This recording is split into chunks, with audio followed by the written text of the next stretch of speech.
Help defend the church by becoming a supporter of OnePeterFive. Your tax-deductible contributions make it possible for us to continue our work of informing and inspiring the faithful, of rebuilding Catholic culture and restoring Catholic tradition. Make a real difference. Go to onepeterfive.com/donate today.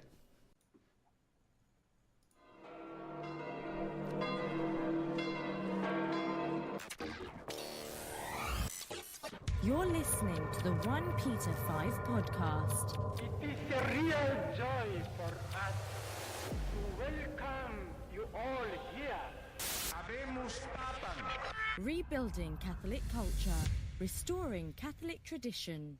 Hello and welcome to the OnePeterFive podcast, episode 40-something. I just keep not keeping track of what episode we're on. 41, 42, somewhere above the number 40. My guest today is Michael Hichborn, founder and president of the Lepanto Institute, which is a research and education organization dedicated to the defense of the Catholic Church against enemies, both foreign and domestic. And by domestic, I mean, within the church. Michael's done a lot of really hard-hitting work investigating various Catholic organizations that are complicit in contraceptive distribution and other practices that violate the Catholic faith. Over the past few years, as we have sort of built our apostolates at the same time, he's become both a colleague and a friend. So, Michael, thank you for finally being on the podcast. Hey, thanks for having me, Steve. I have to ask you, where in the world did you get the British girl that did the intro for your podcast? You're the first person to ask that question on the show.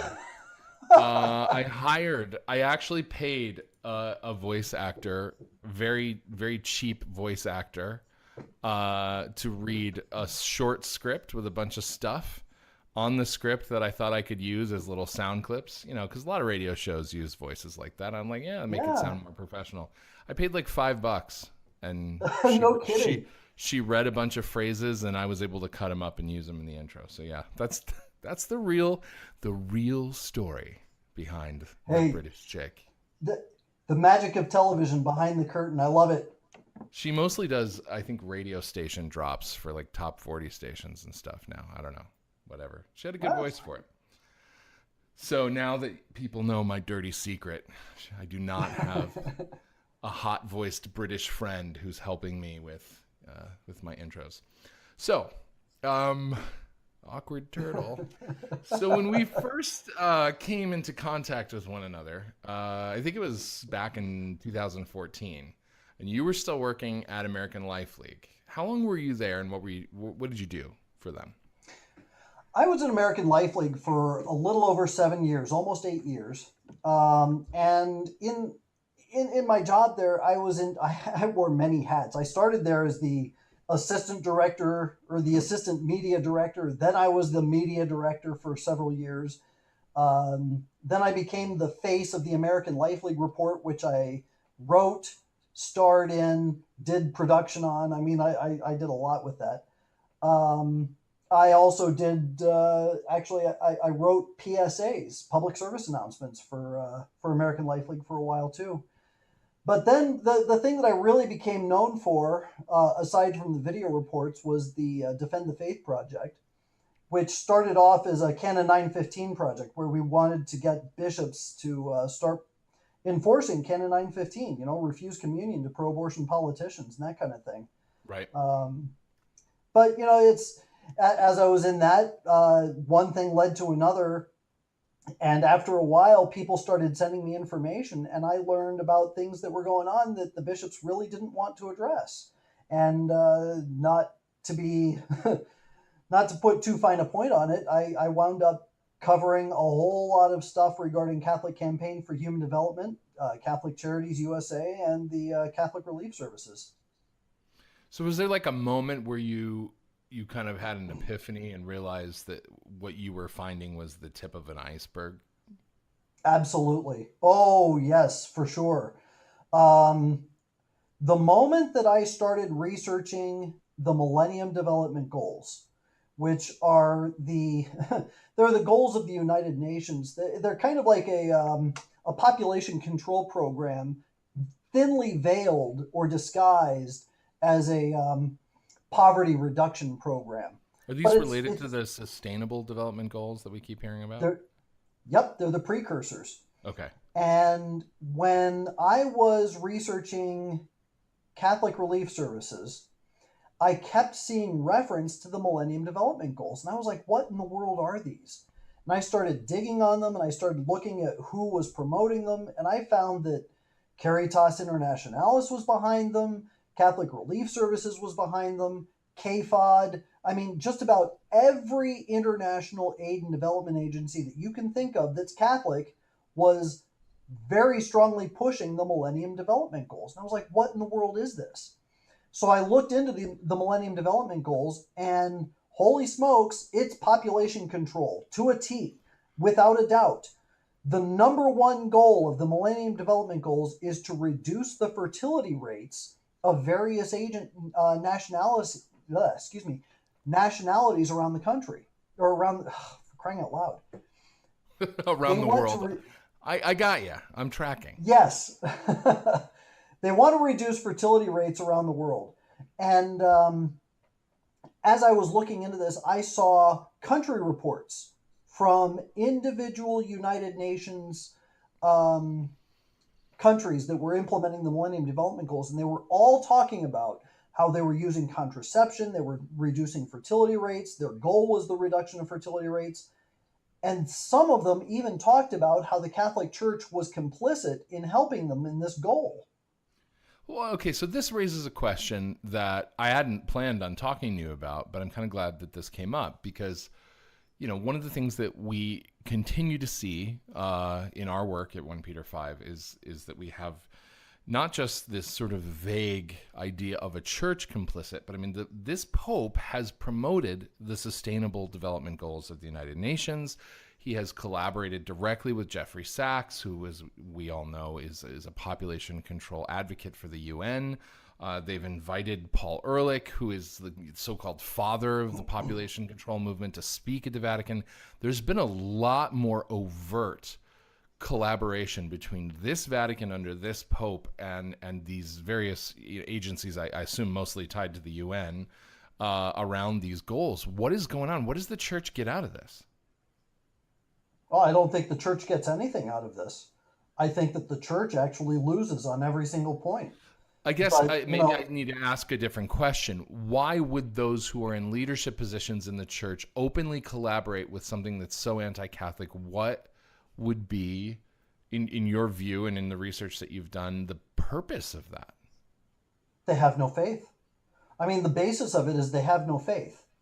They've lost supernatural grace or supernatural faith. That's really at the heart of it. They don't believe that Christ is truly present in the Eucharist. They don't believe in hell.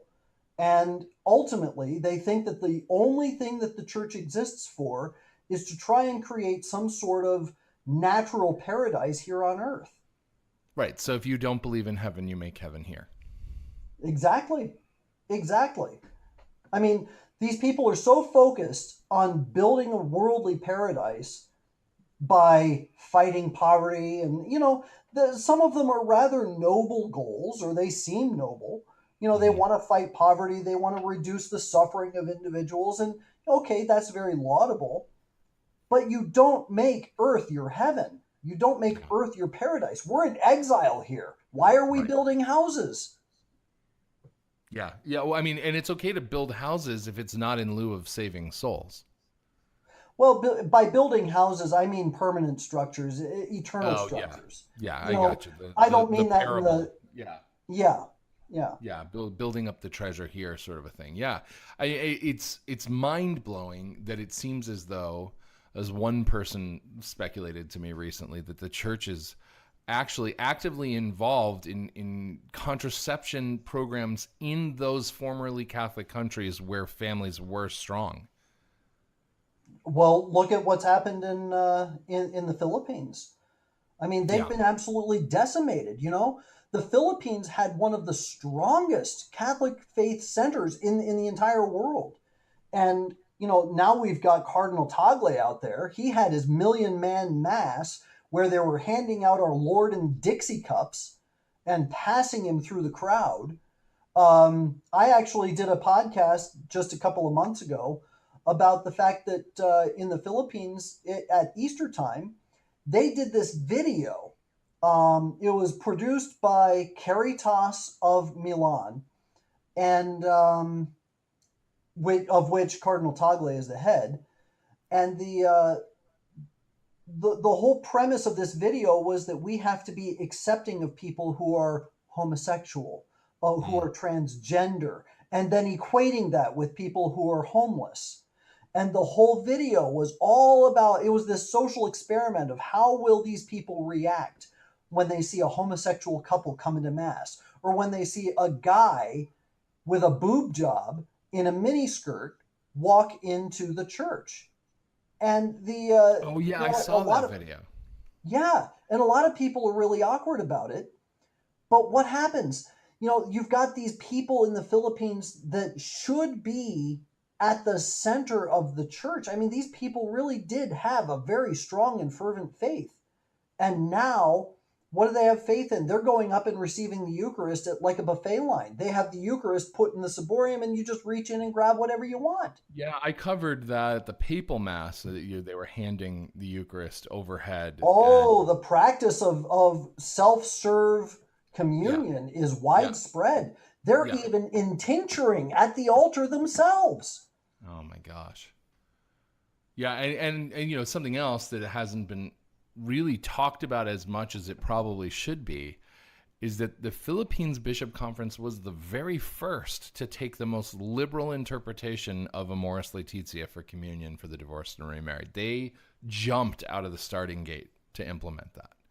Were they the first? I didn't realize that. Yeah, they were so far ahead of Malta and Belgium and Germany, and they did it in, I think, so Amoris Laetitia came out in April of 2016. I think that they had issued a statement within a couple weeks, maybe by the end of the month or by May.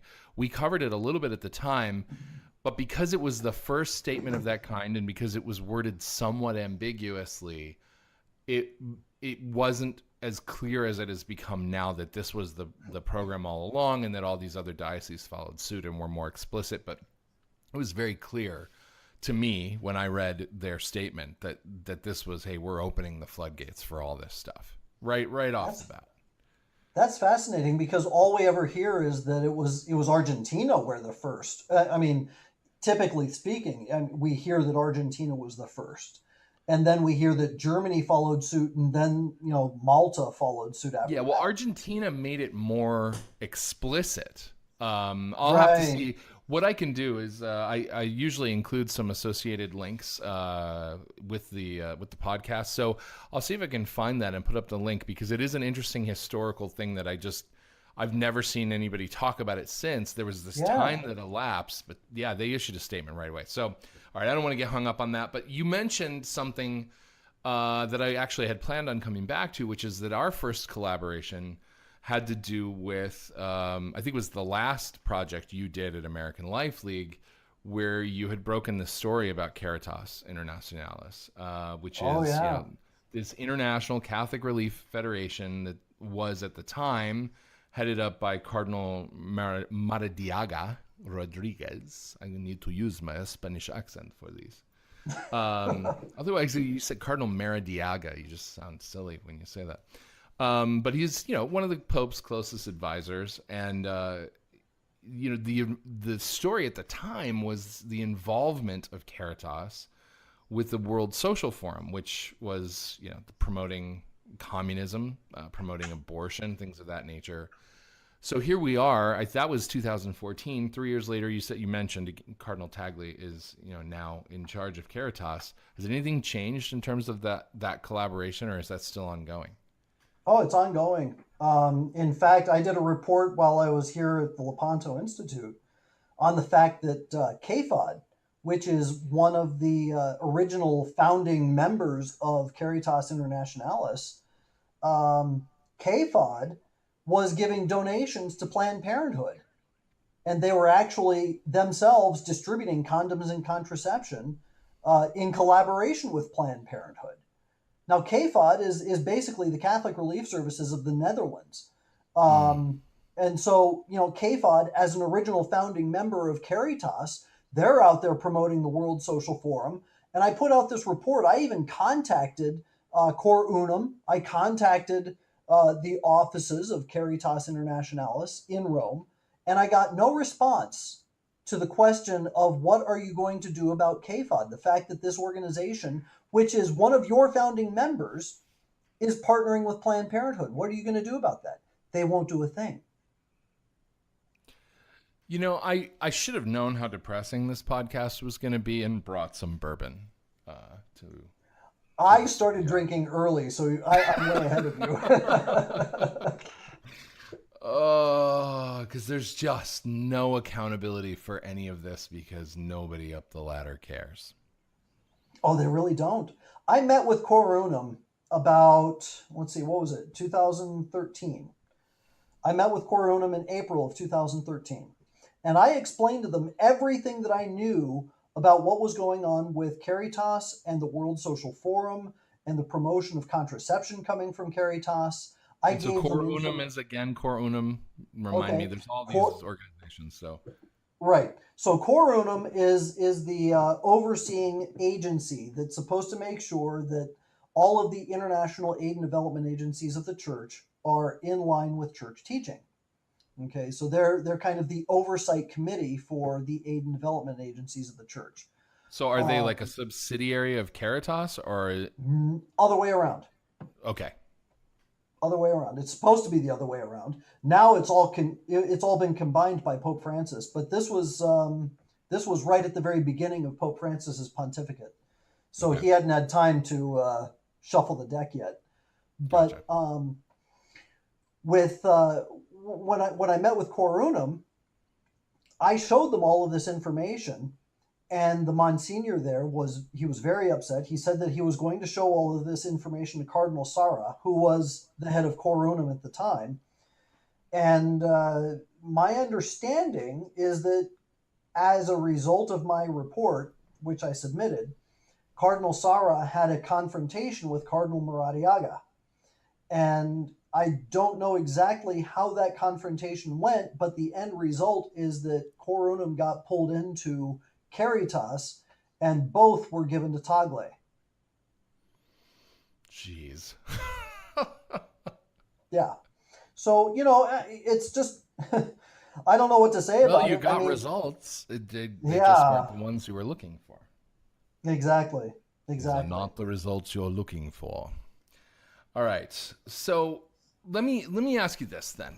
You were doing all this stuff with American Life League. That was when you and I came into contact. Then next thing you know, bam, Lepanto Institute is born. What was the genesis of this? What was the main focus of your work? How did you wind up going off on your own? And tell me about that. Well, while I was at American Life League, I was conducting all kinds of investigations, Catholic Relief Services, Catholic Campaign for Human Development, Caritas Internationalis. I had a bunch of stuff that I had been researching. And the board of American Life League had decided that they wanted to go in another direction, and they were going to actually close out my project, the Defend the Faith project. Which was the investigative report part. Yeah. It was all the investigative reports. And so what they decided was, we want to hold on to Michael Hichborn. We'll move him back into media and have him do the American Life League report and all that kind of stuff. We just won't be doing these investigative Catholic reports because we need to kind of shore up what we do and rebrand our identity, I guess, is what American Life League wanted to do. And I was faced with this decision to either go along with the change or take a severance and strike out on my own. And so I spent 3 days with my wife talking and praying about whatever it is that we're supposed to do. And the funny thing is, the way it worked out, I wound up praying about it very much. My wife was praying about it very much. Finally, the morning where I was supposed to give a decision, we still hadn't decided. I was driving into work. I was praying my rosary, still undecided, and I just stopped. And I said, Lord, I really don't know what it is you want me to do. I said, but you have to direct me because I only want to do your will. And in that moment, I had the inspiration, call your spiritual director and do what he says. I said, okay, fine. So as soon as I got into work, I called my spiritual director and I told him the situation. And he said, Michael, I know you, I know your wife, I know your family, and I think it's time for you to strike out on your own. And I thought, well, that's kind of big. Pretty clear. So I went to my boss and I said, well, we've made our decision and I'm going to leave. So I went home and my wife and I talked about it late into the evening, and she fell asleep. And I'm still up with that nervous energy sitting there going, okay, what the hell did I just do? And, and I'm praying to Our Lady. And I just said, Mother, I prayed this morning and I asked our Lord, what is it that you want me to do? I think I got the answer. I said, I'm going to rely entirely on you to help me to do whatever it is that I'm supposed to be doing here. I said, why don't we start with, what do we call this thing? Oh, good, because I was going to ask you this question, so good. Yeah. Well, so immediately in my mind, I get Lepanto Institute. And I thought, okay, that's cool. I like that. Lepanto, the Battle of Lepanto, naval battle. My family has a long naval history. That's cool. I like that.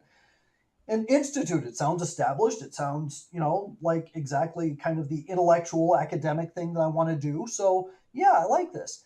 And then I got snarky with Our Lady. I said, okay, so what does the logo look like? And immediately in my head, I see a ship surrounded by a rosary.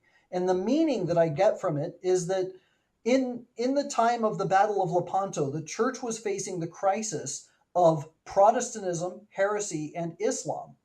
And at that time, it was recourse to the rosary that brought the church out of the crisis. And those three errors now face the church today: Protestantism, heresy, and Islam. And as it was in the time of Lepanto, it is now the time, in the time of the church, that the bark of Peter, the ship that was in the center of that rosary, which represents the naval battle, but now also represents the bark of Peter, it is recourse to the rosary that's going to bring it out now. And all of that came into my head all at once. And I just kind of sat there floored in my bed going, oh, wow. Oh, wow. Well, I didn't want to wake my wife. I waited till the next morning. And I got up first, which never happens because I like sleeping in. And I went and I made coffee and I was waiting. And finally my wife gets up and she says, you're up early. And I told her about everything that I'd prayed about and thought about the night before. And she goes, oh. She goes, that's interesting. You realize yesterday was the feast of Our Lady of Victory, the Battle of Lepanto. I had no idea. It wasn't even on my mind. Yeah, exactly. So I was like, well, there's my confirmation. Yeah, seriously. Well, now, see, that's a cooler story than mine. Oh, really? So tell me yours. Well, mine is not that cool. I don't know what it was. Okay, so we're going to make this about just a little detour, but it's a short detour. So when I decided to start OnePeterFive, before I just decided to start it, I just kept thinking that there was this niche that needed to get filled, where we just needed to bring some new perspective to the stuff that was going on in the church, that I needed to get some of the voices out there that I thought, didn't have a platform, weren't established, but had something to offer, something to say. I wanted stories from people's lives about how they were living their faith in difficult times. I had all these, this swirling idea of things going on in my head. And actually, honestly, at the time, the Blaze, that media conglomeration that Glenn Beck was doing with a bunch of different, doing radio, doing TV, doing articles, all this kind of stuff. I was like, there needs to be kind of a Catholic version of that. It's bringing a lot of interesting stuff to the table. He crashed and burned later, so I'm glad I didn't exactly follow that model. But anyway, that was sort of just the idea that I had. But it was sort of married with this. I just kept having this image of a storm. Like there's this storm on the horizon, and you know how if you have any kind of injury and there's a storm coming, you feel it like in that bone. Like for me, it's my left arm. I don't know what the heck I did to my left arm when I was a kid. I heard it a couple times. But man, if there's a storm coming, I could tell you on a sunny day because my bones ache in that arm. And I felt that same way about this spiritual storm that I felt was on the horizon. And it felt that it was something so profound and so imminent that, again, stupid images that you get in your head that you're working with. But you remember that movie, what was it called? Twister, the one about the tornadoes? Oh, yeah. But do you remember how there's that one really dumb scene where they're like holding on to the pipes in the ground and that's the only thing keeping them from being blown away?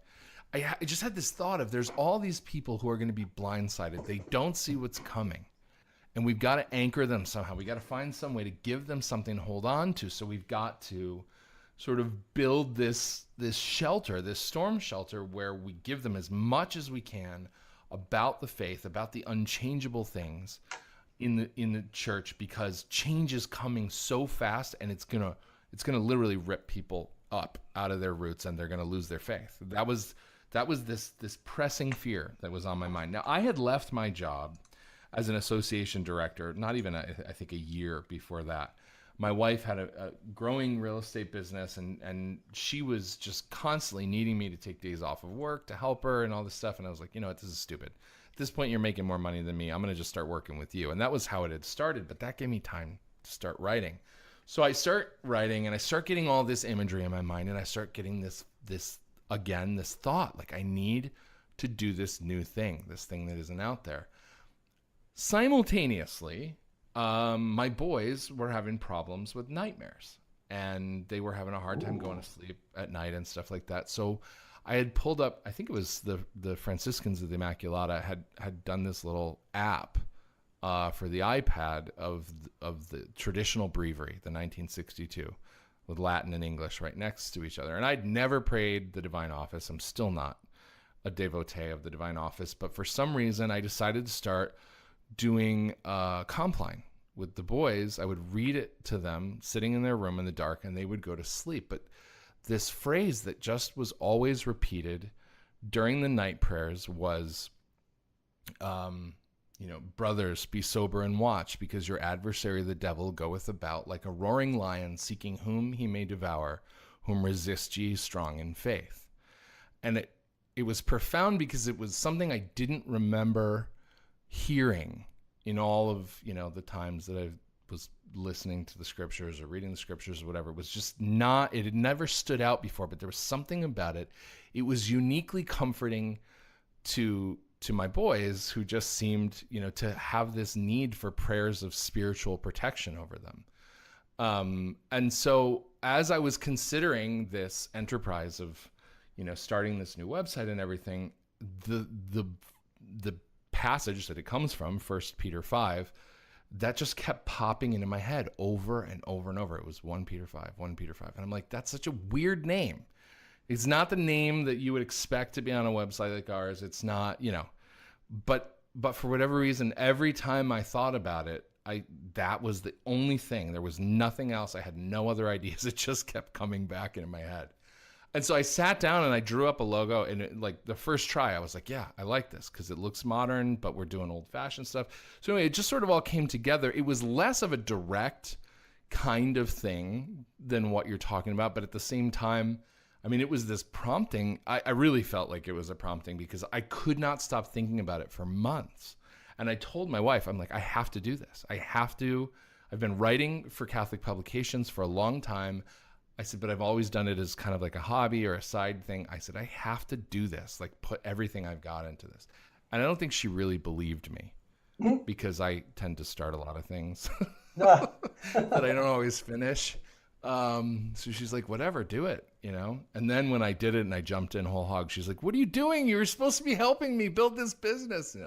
So I was a little impulsive, but there was this sense of urgency of, if I don't get out in front of this crisis that's coming, it's going to be too late. I have to get my feet on the ground now. Like I should have done it months ago. I have to do it as fast as I can.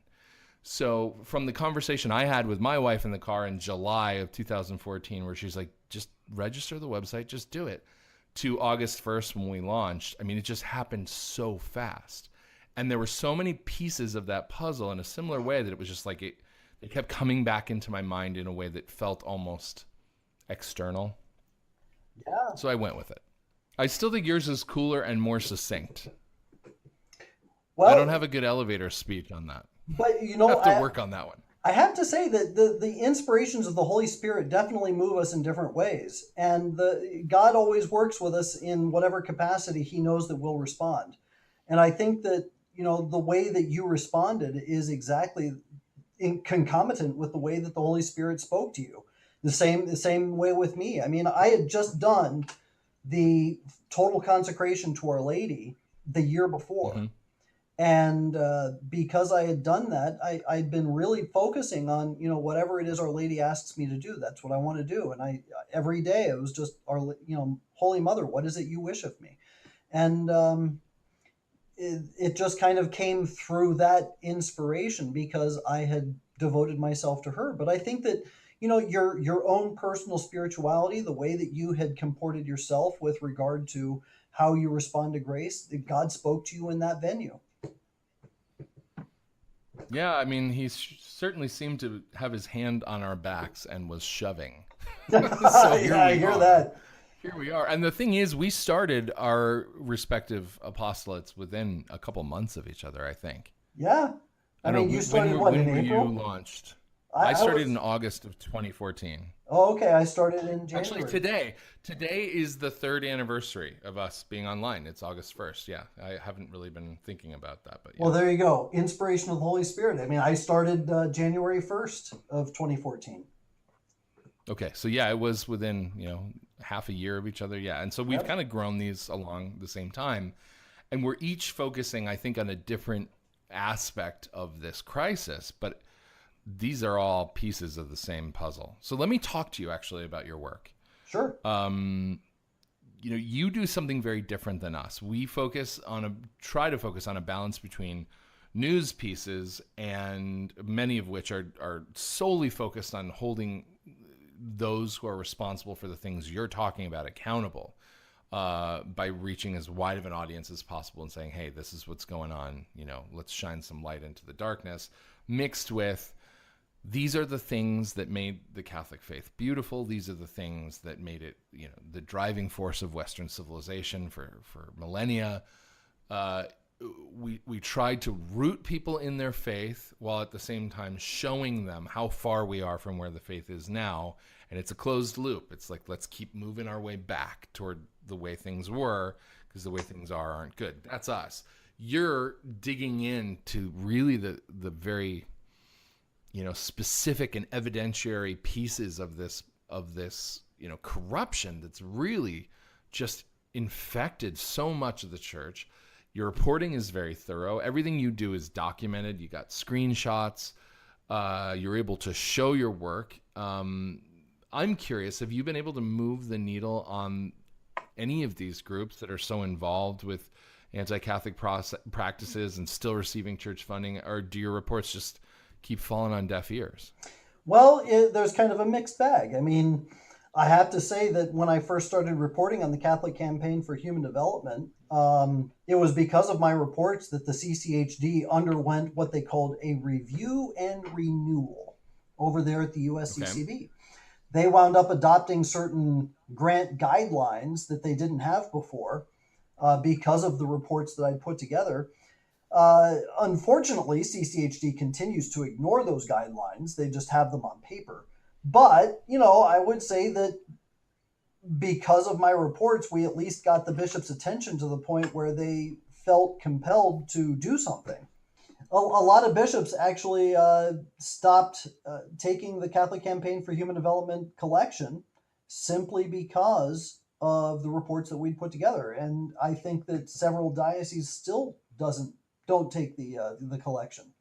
With regard to Catholic Relief Services, I can tell you that Archbishop Coakley last year, just before he left his post as the head of Catholic Relief Services, sent a letter to all the bishops in the country saying, he's getting reports that parishes all around the country are no longer taking up the rice bowl collections, and they're no longer participating in CRS campaigns because of the reports of Michael Hichborn and the Lepanto Institute. And his quote is, That's awesome. His quote is, "This means that Michael Hichborn and his Lepanto Institute are prevailing." That's a quote. So that was, I thought that was very edifying. We've actually been able to affect something over at CRS, at least to the point that they're taking notice. And there are various other things. But I mean, is this just CYA, or do you sense that there is a desire internally for reform? Internally at CRS? No, are you kidding? Yeah. Catholic Relief Services is What about the USCCB? I mean, how big of an obstacle are they? Well, okay, so USCCB's got a host of problems. I know a couple of people that work over there that are actually very good. They've tried to bring things into more of a conservative position, but the problem is that, well, if the bishops want something done or they want something funded, it's just going to happen that way. And the bureaucracy at the USCCB, as bad as it is or as good as it is only going to be able to do what the bishops want them to do. Right. And unfortunately, a lot of bishops, and I've met with a lot of bishops around the country, and let me tell you, there are so many bishops that don't even know how the USCCB works. They don't know how to get anybody fired in the bureaucracy. That is surprising. It's surprising, but it's not surprising when you think about it. Because if the USCCB is made up of 200 plus dioceses, right? How many bishops are actually on the subcommittees? Very few. So if you're, if you're a bishop of some podunk diocese in the middle of New Hampshire, and you're not on any kind of subcommittee, and you're not on any kind of administrative position at the USCCB, and you see that that the USCCB is pushing things like contraception and abortion through the Campaign for Human Development, what recourse do you have? And some of them even think that they have an obligation to participate in USCCB programs because they don't understand how it works. Right.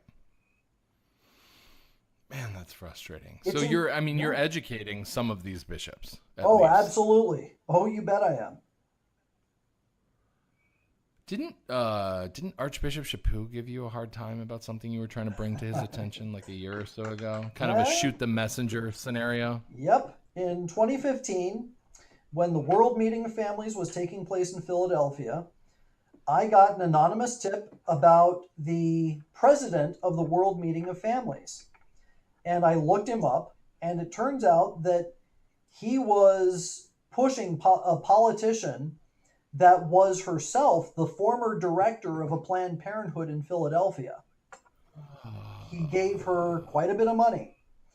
And so I did a report on this, and the next thing I know, I'm getting phone calls and emails from the media director of the Archdiocese of Philadelphia going, "You should have called us first. You should have talked to us first. We could have worked this out." And I was like, okay, you know what? I agree. I probably should have called you first. I apologize. I wrote an apology article saying that I apologize for this. And then I discovered, I figured, you know what? I just want to make sure I cover all my bases. I don't want to leave anything out.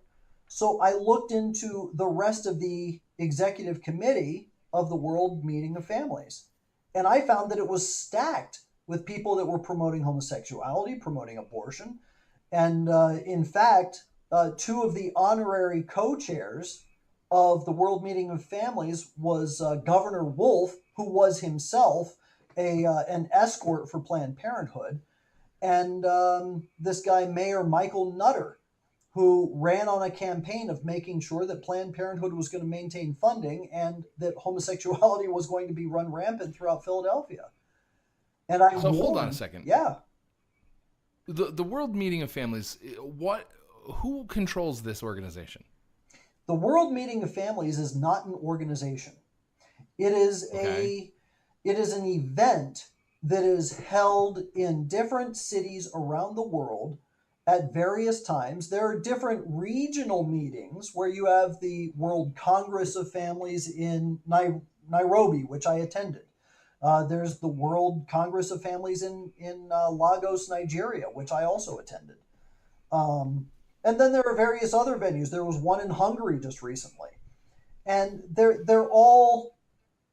they're connected in this idea of bringing together families and promoting family values, but there's no real one head of the whole thing. But there's an executive committee. I mean, is it ostensibly a Catholic group? Supposed to be. Body, whatever it is, entity. But the executive committee is also local. So the World Meeting of Families, or the World Congress of Families, really is just it's a local meeting that gets set up by some organizations that are run under the auspices of this one event. But there's no Somebody head has running to it. be in charge of appointing these people, right? I mean, how did these people of the kind that you're talking about, how are they getting on these jobs? Well, the one in Philadelphia, I don't know who was coordinating it except for the president of the World Meeting of Families. I don't know who made the phone calls or who said, hey, would you like to be a part of the executive committee? I don't know who made those calls. Okay, and the president of the World Meeting of Families is, who gives him that job? Well, I would think that was given by the Archdiocese of Philadelphia. This feels like a shell game. It does. And a lot of it is. I mean, what is it? Is it like one of those Halloween stores where they just set up in an empty Kmart and then take off and then, good luck getting your return? I mean, this is ridiculous. I don't even understand what's going on and how these things operate, but they all seem to be happening under the auspices of the church. Yes. And when we the reaction of the Archdiocese of Philadelphia, frankly, sounds to me like they absolutely knew what was going on. Well, here's the thing. Otherwise, they would have helped you. Well, when I discovered what was going on with the executive committee and the fact that Mayor Michael Nutter was going to be giving a talk, I even saw... I love his name. Yeah, well, he really is a nutter. I mean, that guy's crazy. I saw a press release where he actually, or not a press release, it was an interview, where he said that he intended to use his platform at the World Meeting of Families to promote the homosexual agenda. And I wrote to the Archdiocese. I said, this is everything that I've discovered, and I got no response. I said, I plan on releasing this material on this particular date at noon. Please get back to me so that I can make sure that I'm not misreporting anything. No response. I sent it directly to the communications director at the Archdiocese. And then I followed up with phone calls saying, I really need to talk to him. Please let me know what's going on. His office refused to put me through to him, let me give a message, and I extended it for an additional day, and finally I had to release the story. So I did, and that is when Archbishop Chaput's blast of the Lepanto Institute came out, that the Lepanto Institute only wishes to cause division among the church, which isn't true.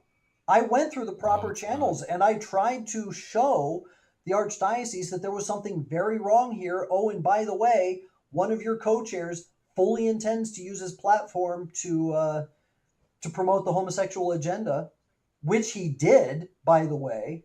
You can hear Raymond Arroyo gasping as Mayor Michael Nutter starts promoting the homosexual agenda, and then you hear the commentators going, I can't believe he just did that. And I'm sort of going, I warned you guys about this 2 weeks ago. Yeah. Well, good for you for doing it anyway.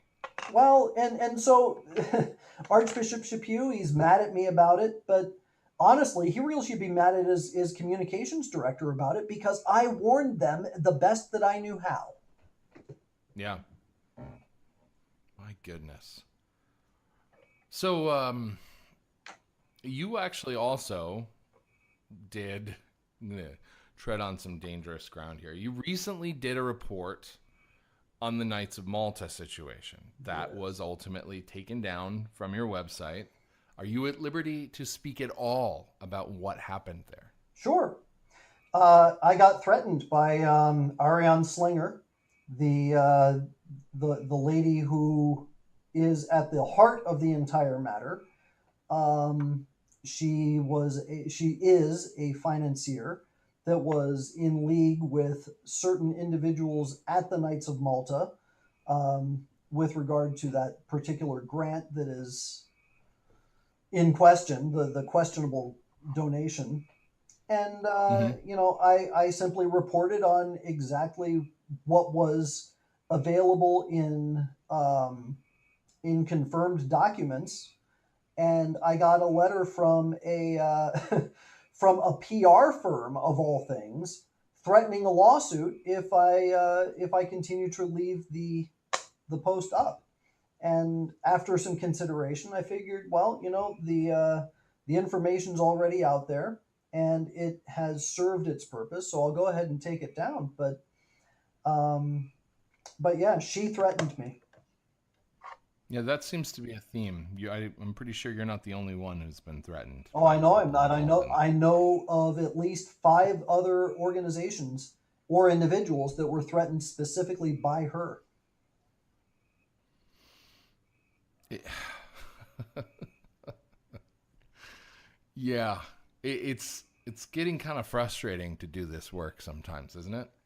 I find fighting the devil can be frustrating only because he's a better fencer than we are. Yeah. But ultimately, as long as you keep fighting, our Lord is going to help you find the grace to move that sword just in the right spot so he can't skewer you. Well, talk to me about the sword. I'm curious because you do some public reports on the website, but they're kind of few and far between. What is the deliverable for your work? Are you producing reports that are going directly to bishops, to Rome? What's your deliverable at the Lepanto Institute? Well, so whenever I do a report, I send it to all the bishops of the United States. I Okay. make sure that they know exactly what's going on. And, I try to keep the faithful as fully informed as possible as well, because it's both and. If these organizations are going to ask the faithful for money for funding, then in all fairness, I think the faithful really ought to know exactly what these organizations are doing. And if they don't agree with what those organizations are doing, well, then they can make that decision not to give them funding. Yeah, it's pretty Seems simple. legitimate. Yeah. Yeah. Of course, whenever I do that, organizations like Catholic Relief Services say that I'm attacking them. I'm sorry. I think I prefer um, I prefer fairness in advertising to be a more accurate term.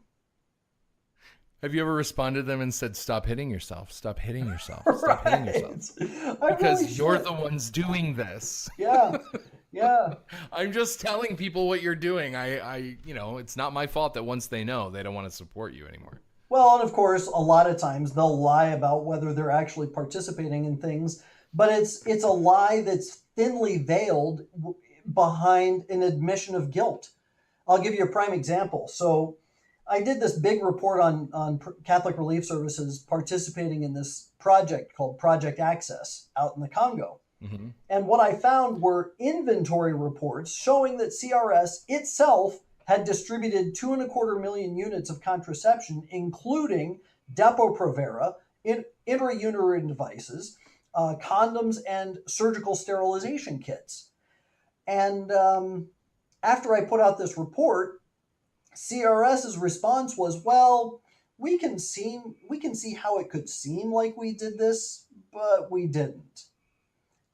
And I looked at Don't that. believe your lying eyes. Yeah, exactly. And I went, "Wait a minute, what are you talking about?" And later on in their rebuttal, or I'm sorry, refutation of my report, they said, "Well, we didn't actually distribute the contraception. It was done by a different agency."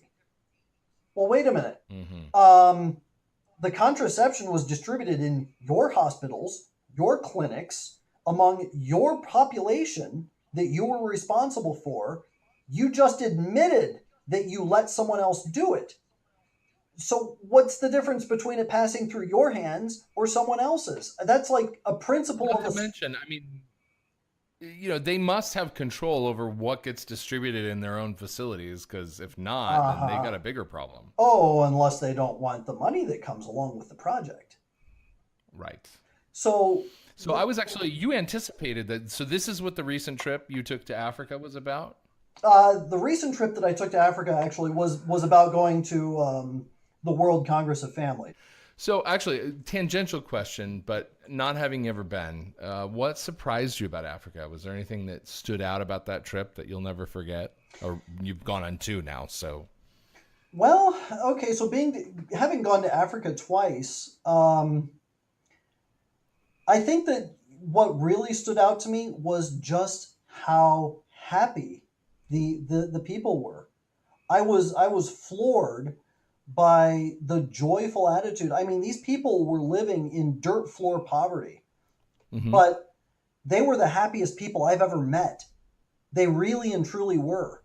They were joyful, they were gracious, they were just the happiest people to see you and to meet you, and all they wanted to do was talk to you and be listened to. Yeah. And I've never met a more gracious people. I really haven't. And which countries did you say you went to? Kenya and. And Nigeria. Okay. And I don't know. When I look at the poverty of those people and I look at what they have spiritually and emotionally in regards to what we have here in America, I mean, holy smokes, how many shootings do we have to see in Chicago before we realize that, maybe we don't have it so well? Yeah, it's one of those experiences that's hard to explain to people. I go back to the days when I did some missionary work. I never went to Africa, but I went to very rural, very poor areas of Mexico, the Caribbean. I mean, most people think, we went to the Bahamas and you think of that as a resort, but most of the island that we were on, I think we were on Nassau, it's 20 years ago, so I don't remember, but most of it was really pretty destitute. And so, you have these resort areas that people go to when they travel, but they never see the rest of it. But same thing, just this, like, the people were incredible.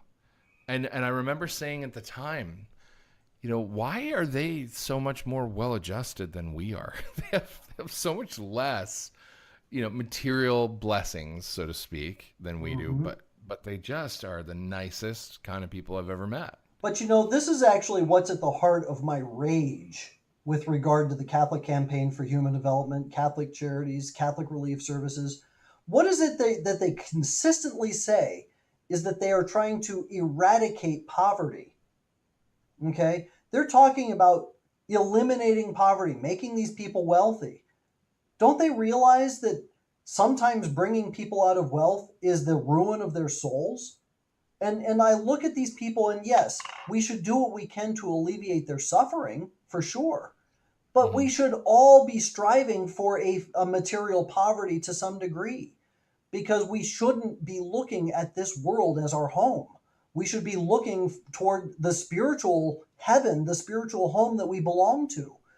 And when we have Catholic entities going around and talking about how poverty is a terrible thing and you people are living in poverty and you deserve better and you deserve this, they're filling these people with a raw sense of entitlement. They're parading them around and then setting them up in protests, filling them with anger and envy, which is going to be to the ruin of their souls, not to the edification of it. To say nothing of the fact that they're being used to further these programs of contraception and, in many cases, abortion. Oh, and let's not forget that they're also filling the pockets of the people that are running these programs. For crying out loud, the head of Catholic Relief Services is making $500,000 helping the poor. It's disgusting. You also went to the Rome Life Forum this year. And I know there were some very powerful talks from some very impressive speakers. What was your takeaway from that event? Urgency. That time is very short. and that we are coming to a head, that we are actually in the midst of a battle right now, in the middle of the church, and that battle is for, it's not just for this doctrine or that doctrine. I mean, that's the center of the fight, but really what we're fighting for are individual souls who are going to be swept away by a lot of prelates who just don't give a damn. Yeah. It's the storm. It's really the one is. I was talking about. It really is. And I hate to say it that way, but you know what? The fact of the matter is that there are so many prelates out there that just don't have any faith at all. They don't believe in the Eucharist. They don't believe in confession. They don't believe in hell. And because of this, because of their preaching and because of their lack of leadership, they are going to sweep all of the people that follow them straight into hell. And that's going to be on them. But my God, what do we do to help the people that are being swept away by them? Yeah. I mean, what can we do? This is the most frustrating thing. And interestingly, you're really in sync with me because you keep anticipating my questions right before I get to them. I was going to ask, as you can cover all this corruption in the church, what's the central theme? What animates and drives the bishops who are doing this stuff, who are turning the church's teachings inside out? They're leading people to hell, but I mean, why? This is the thing I always go back to that I cannot wrap my mind around. Why be a part of a church that you don't believe in? And then more to the point, why go to the trouble of becoming ordained? Why go to the trouble of climbing the ranks into the episcopacy? Why do this if you don't believe in any of it? I mean, it's one thing to just sort of be agnostic and going through the motions, but this is a career for these guys. Well, and that's really it. My wife made a good point to me today. She said, I think that a lot of people actually join the priesthood just so that they can have a job, just so that they can have a career. They can have their car, they can have their money, they can have whatever job, they want within the church, and they're secure. And they're secure in that, and so they're secure in their maternity, their fraternity. They're secure in whatever job they've got because, well, it's a vocation, right? But it's interesting because if you've ever read, and I'm trying to remember the name, Father Francis Palau. Have you ever read Father Francis Palau? I don't think I have. Okay, so Father Francis Palau had mystical visions of Our Lady, or not just Our Lady, but he had mystical visions of the church herself, who met with him, who spoke with him, who said, I am a real person. I am a person. And she talked about how every priest at his ordination is her true spouse and that she truly weds each individual priest. And as she was talking about this, she talked about how there are so many who are drawn by her glory, who are drawn by the things that surround her, the entrapments around her, but they don't truly love her. And she said from the very beginning, they belong to Asmodeus and they commit adultery against me, the church. And that's the problem. That sounds a lot like St. Hildegard's vision that Pope Benedict quoted in one of his homilies. You remember that one? I don't remember Pope Benedict quoting it, but what? He quoted St. Hildegard von Bingen. That's her name, right? Mm-hmm. And there was a vision that she had. I'm pulling it up while I'm talking to you because it's actually on our About page for our website. Because I think it's so applicable to the present time. So here, I'll read it real quick. So this was in his Christmas address to the Curia in December 2010. Pope Benedict cited this vision of St. Hildegard as he surveyed the damage in the church. In the year of our Lord's incarnation, 1170, I had been lying on my sickbed for a long time when fully conscious in body and in mind, I had a vision of a woman of such beauty that the human mind is unable to comprehend. She stretched in height from earth to heaven. Her face shone with exceeding brightness, and her gaze was fixed on heaven. She was dressed in a dazzling robe of white silk and draped in a cloak, adorned with stones of great price.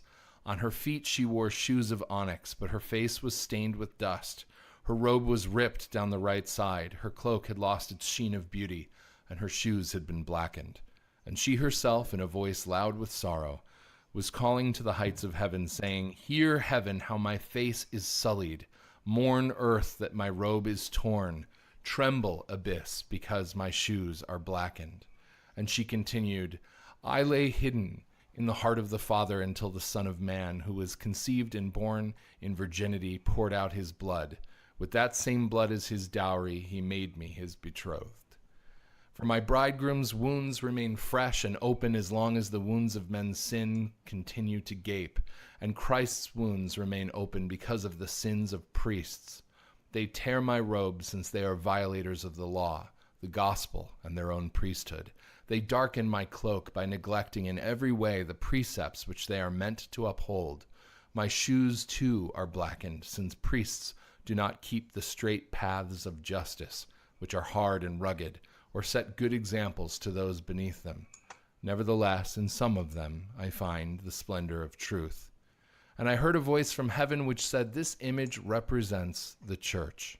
For this reason, O you who see all this and who listen to the word of lament, proclaim it to the priests who are destined to offer guidance and instruction to God's people, and to whom, as to the apostles, it was said, Go into all the world and preach the gospel to the whole creation. Wow. Wow. No, that's very, very, very similar to what Blessed Bilal said. Here, let me just read you this very short passage. Please do. He said, I saw the great multitude of false lovers who, coming to the priesthood with devious intentions, were in the power of Asmodeus.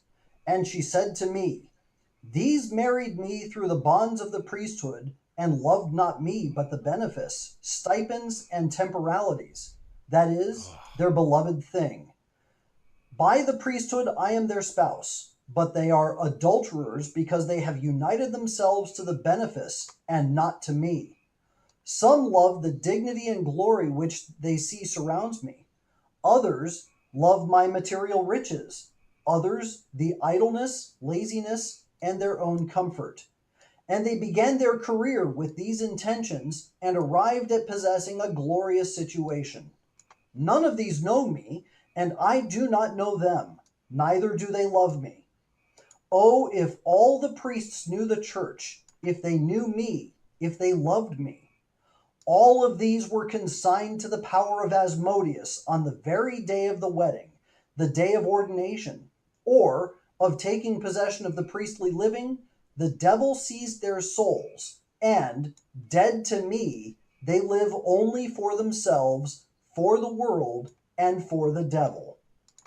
Now, it should be noted that Asmodeus is commonly referred to as the demon of lust.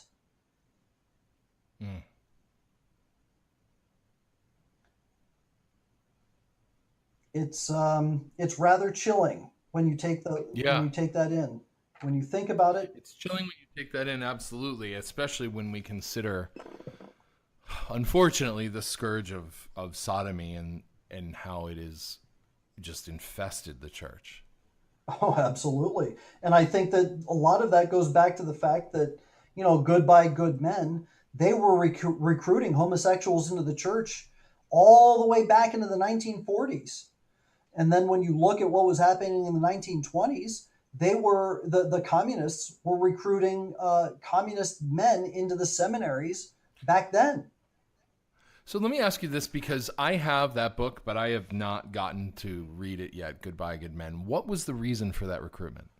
The reason for the recruitment of the homosexuals was he doesn't really get into the reason of it, but what you wind up finding is that birds of a feather flock together. You get these homosexuals that wind up into certain positions of power, and what they wind up doing is they bring themselves to each other, and they wind up corrupting the souls of it. They're almost like vampires. You bite one, and they become a vampire too.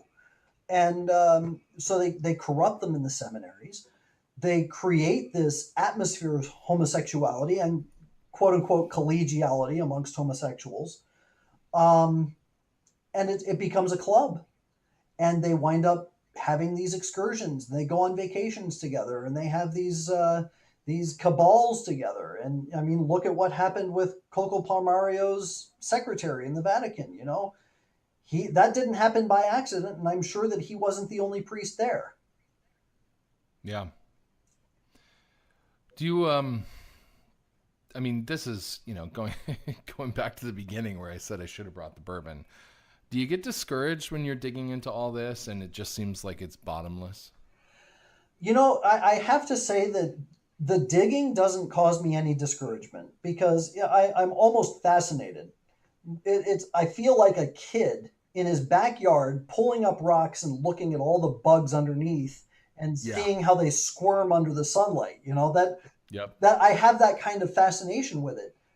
What discourages me is the apathy of the people around who just don't care about what's happening. Right. That's what I find discouraging.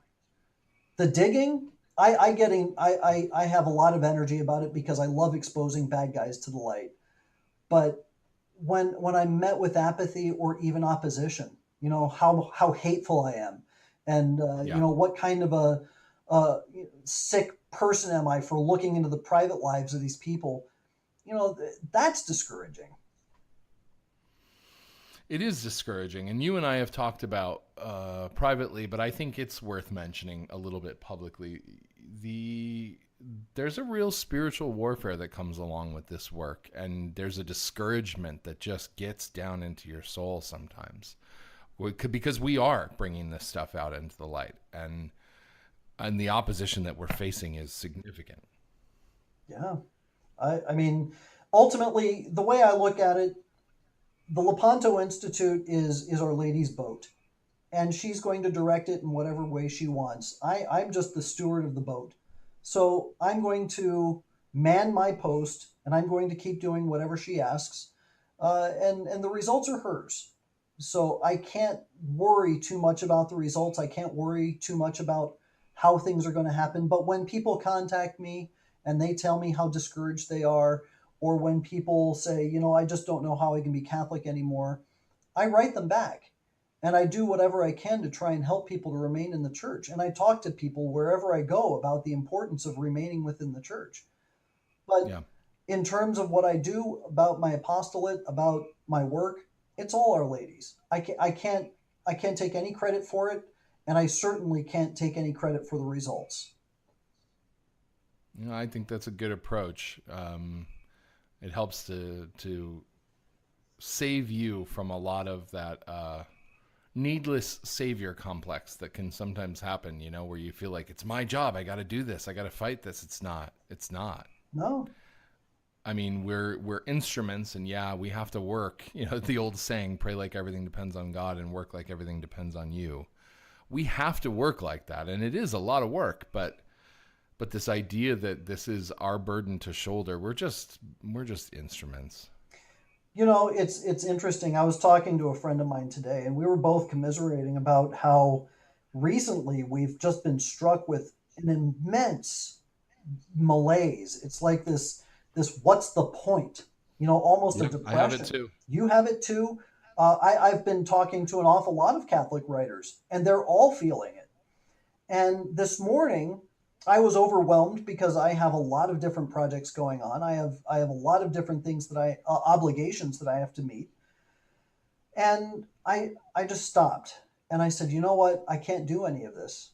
This isn't mine to do. And I just prayed before Our Lady and I said, Mother, I can't figure out what I'm supposed to be doing. I don't know exactly how I'm supposed to prioritize my day because I don't know what's most important anymore. There are so many things happening around the world that I can't even keep up. But you know what I'm supposed to be doing. So I need you to show me what I'm supposed to be doing. And I'm not going to worry about tomorrow. I'm not going to worry about what's happening next week or how things are going to turn out. I just want to do whatever it is you want me to do today. And you know what? I got a lot of work done today. It's funny how that is. Yeah. I do the same thing with sometimes there's articles that I need to write. I actually did the exact thing today because, with all this stuff that's going on with the papacy, people are losing their minds and he's not the Pope and he's, this and that. And they are trying to find a way to psychologically cope with the scandal of what we're dealing with. And I don't blame them for struggling with that, but it's gotten to the point where it's a full court press from our moderators, because we have a comment policy that says, we understand that you have questions and it's fine to talk about things here. But when you begin making assertions of fact about whether someone is or isn't the Pope, or, whether someone is or isn't a heretic, or whatever it is, you've got to back off of that. We're not going to promote that here, because for every person who's saying something like that out in public, you've got the confused guy who's already at his wit's end, who's like, I can't take any more of this. I'm done. That's right. I'm just not doing it. I'm just not doing it. Believe me, one of the things that weighs very heavily on me is the possibility of causing scandal and causing somebody to finally... Same here. It's very scary, because it's a huge responsibility. We're not the ones doing this stuff. We're just telling people it's going on. Yeah. But we're making them aware, and it can cause damage. Yes, and I do whatever I can to try and remind people, look, we do not have the authority to determine whether the Pope is the Pope or not. What we do have is the authority to determine whether we are going to follow the precepts of the church or not. And when the church says you go to mass, you go to mass. And when the church says you go to confession, you go to confession. Stay close to the sacraments and pray your rosary daily. I'll tell you what, I have never felt more secure in my faith than I have since I decided and determined that I was going to wear my scapular every single day. And I kiss my scapular every morning. I take it off only for showers. But, the devotion to the scapular and the rosary are the only things that are going to be feeding us in times when our prelates won't. Yeah, and let's be honest, the enemy attacks the desire to pray. Oh, absolutely. Lately, it has been such a struggle for me to pray, because I just don't even want to. And that's when you know that, you're in the thick of it. I remember telling my wife once, when we were dating years and years and years ago, that the devil likes to spin an illusion for us where we will see a vast chasm between our Lord and ourselves. It'll seem impossible to get to him. We'll hear his cry, but, we'll be drawn away from him simply because we're distracted by this or that. And finally, at some point, we'll look over to try and look at our Lord. And the light will be so bright that we can't possibly do it. We'll raise our hands to our eyes only to realize that our hands are already there covering our eyes. And that is because the devil has tricked us into blinding ourselves. Interesting. Well, before we go, I'll give you your chance to plug anything that you're doing that we haven't talked about that you'd like our listeners to know, any projects you're working on that you need support. Well, we always throw it out there. You bet. We always need support. So if you could go to the Lepanto Institute, www.lepantoinstitute.org, sign up for our newsletter. We have a weekly newsletter. We do a weekly podcast most of the time. We always have all kinds of projects going on. I have about 5 different investigations that I'm working on at the moment that I can't talk about because I don't want to give the bad guys the opportunity to hide what they're doing. So I would love to tell you what I'm working on, but I can't. But just know that we are definitely diligently going over all kinds of materials to try and weed out exactly what's going on. Well, then we'll just ask our listeners to pray for you and for your work, for your endeavors. Pray for us here at OnePeterFive too. This is tough work, and 3 years in now for both of us doing this every day, it can be a real uphill battle. So your prayers keep us going. I can't tell you how many times I've thought about how tough things are, and I'm like, how am I still standing? And I realize it's because we've got tons of people praying for us. Yeah. So please keep that up.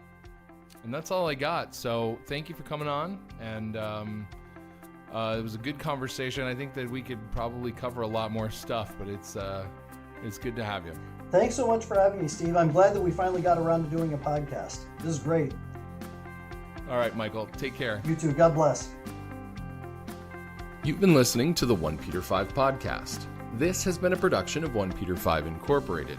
Copyright 2017, all rights reserved. Please remember to visit us online at OnePeterFive.com. If you enjoyed this podcast, please consider making a tax-deductible contribution to support our work at OnePeterFive.com/donate. Thank you for listening.